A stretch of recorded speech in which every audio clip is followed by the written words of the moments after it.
তুমি কি জানো পৃথিবীর সবচেয়ে ফাস্ট বাইক রেসিং কোনটা? যেখানে বাইক 350 কিলোমিটার/আওয়ার স্পিডে ছুটে চলে, যেখানে রাইডাররা তাদের এক্সেলেন্স প্রমাণের জন্য চ্যাম্পিয়নশিপে অংশ নেয়। হ্যাঁ, আমি কথা বলছি মোটোজিপি নিয়ে। এই ভিডিওতে আমরা আলোচনা করব মোটোজিপি নিয়ে। মোটোজিপি কি, এটা কেন এত ফেমাস এবং মোটোজিপি কোথায় অনুষ্ঠিত হয়? প্রথমে বলি মোটোজিপি কি। মোটোজিপি হলো বিশ্বের সবচেয়ে বড় এবং সবচেয়ে দ্রুত মোটরসাইকেল রেসিং চ্যাম্পিয়নশিপ। এখানে সাধারণ বাইক ব্যবহার করা হয় না, এখানে ব্যবহার করা হয় প্রোটোটাইপ রেসিং বাইকস। মানে এই বাইকগুলো শুধু রেসের জন্যই বানানো হয়, বাজারে কিনতে পাওয়া যায় না। এই রেসে অংশ নেয় বিশ্বের সেরা রাইডার্স, যারা এক্সট্রিম স্পিড, স্কিল আর কন্ট্রোল দিয়ে রেস করে। মোটোজিপি আসলে একটা সিরিজ, মানে বছরে অনেকগুলো রেস হয়। বিভিন্ন দেশের বিভিন্ন সার্কিটে এই রেস হয়ে থাকে, যেগুলোকে বলা হয় গ্র্যান্ড প্রিক্স। এই রেসিং চ্যাম্পিয়নশিপে দুকাটি, কেটিএম, ইয়ামাহা, হোন্ডা এবং এপ্রিলিয়ার মতো নামী মোটরসাইকেল ব্র্যান্ডগুলো অংশগ্রহণ করে থাকে। প্রতি রেসের প্রথম 15 জন রাইডার পয়েন্ট পায়, যার মধ্যে সর্ববিজয়ী 25 পয়েন্ট পায়। মোটোজিপি সাধারণত উইকেন্ডে হয়ে থাকে। শনিবারে স্প্রিন্ট রেস হয় এবং রবিবারে এর মেন রেস অর্থাৎ গ্র্যান্ড প্রিক্স অনুষ্ঠিত হয়। এবার বলি মোটোজিপি কেন এত ফেমাস। মোটোজিপি ফেমাস হওয়ার পেছনে কয়েকটা বড় কারণ রয়েছে, যেমন extreme speed, top riders, advance technology, close competition. MotoGP বাইকগুলো সোজা রাস্তায় ঘন্টায় 360 কিলোমিটারের বেশি গতিতে ছুটতে পারে।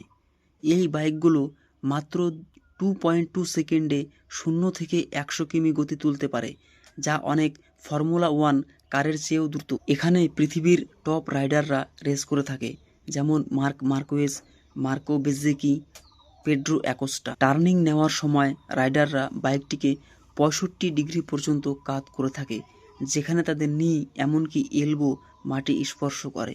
এটি বিশ্বের অন্যতম ঝুঁকিপূর্ণ রেসিং চ্যাম্পিয়নশিপ। সামান্য ভুলের কারণে বড় ধরনের দুর্ঘটনা ঘটার সম্ভাবনা থাকলেও রাইডারদের নির্ভীক ড্রাইভিং দর্শকদের মুগ্ধ করে। এই বাইকগুলো সাধারণ রাস্তার বাইক নয়, এগুলো বিশেষ প্রযুক্তিতে তৈরি প্রোটোটাইপ, যা বাজারে কিনতে পাওয়া যায় না। এই বাইকগুলোতে থাকে কাটিং এজ টেকনোলজি, যা সাধারণ বাইকে থাকে না।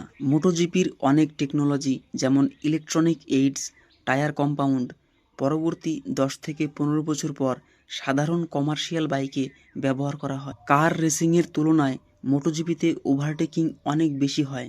একটি রেসে গড়ে 50টিরও বেশি ওভারটেকিং দেখা যেতে পারে এবং যে কোনো কর্নারেই পজিশন পরিবর্তনের সুযোগ থাকে।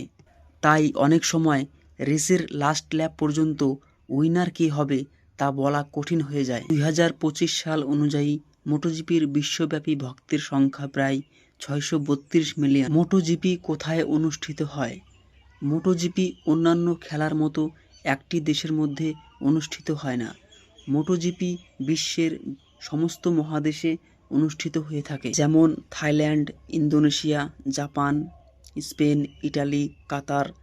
এই সমস্ত দেশে মোটোজিপি অনুষ্ঠিত হয়ে থাকে। প্রতিটা রেস আলাদা আলাদা ট্র্যাকে হয় এবং সব রেসের শেষে যার পয়েন্ট সবচেয়ে বেশি সে হয় ওয়ার্ল্ড চ্যাম্পিয়ন। তো আজকে তুমি জানলে মোটোজিপি আসলে কি, কেন এটা এত ফেমাস আর এটা কোথায় হয়।